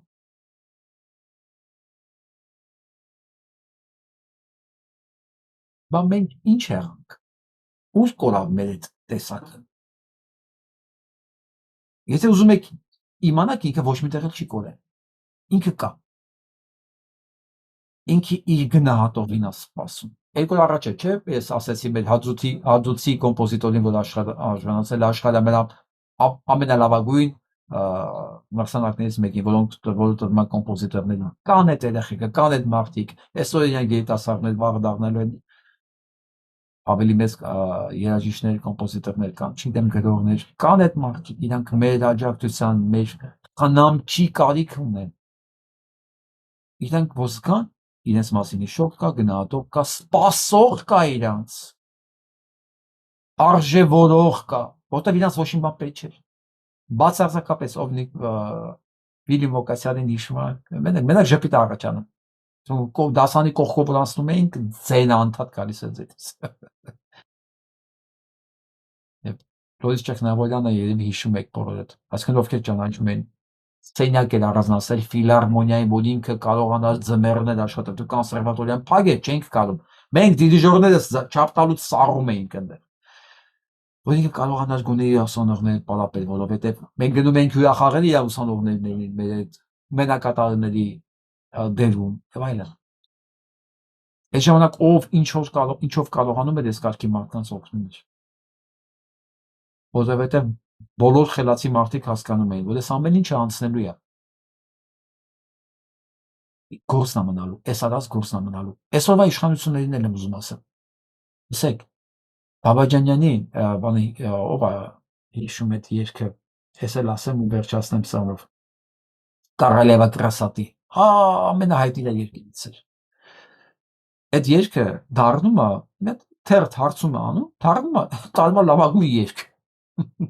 Ու գիտեք իրան ինչ են անում։ Իրան չեն կանչում մրցանակ տալի կոմպոզիտորների միությունը։ Կանչում է ցեկան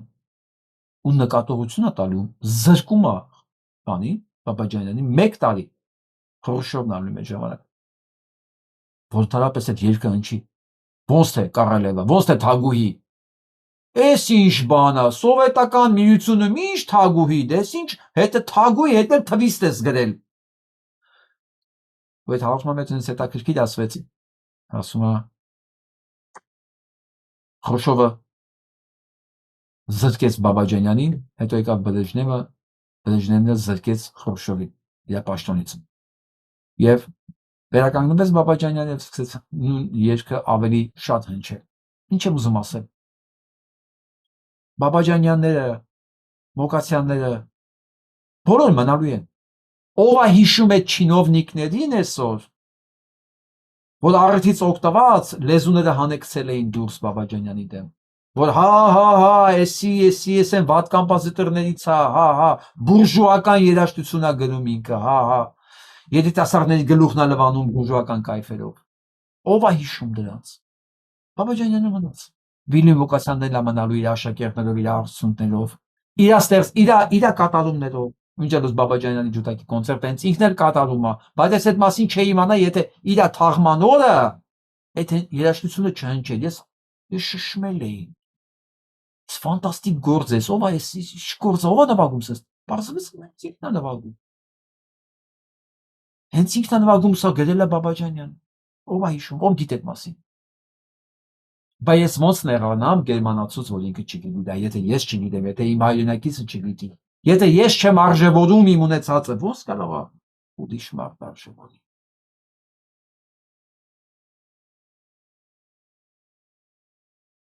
Այսօրվա համար այսքանը, գնահատող լինենք, լավ մնացեք։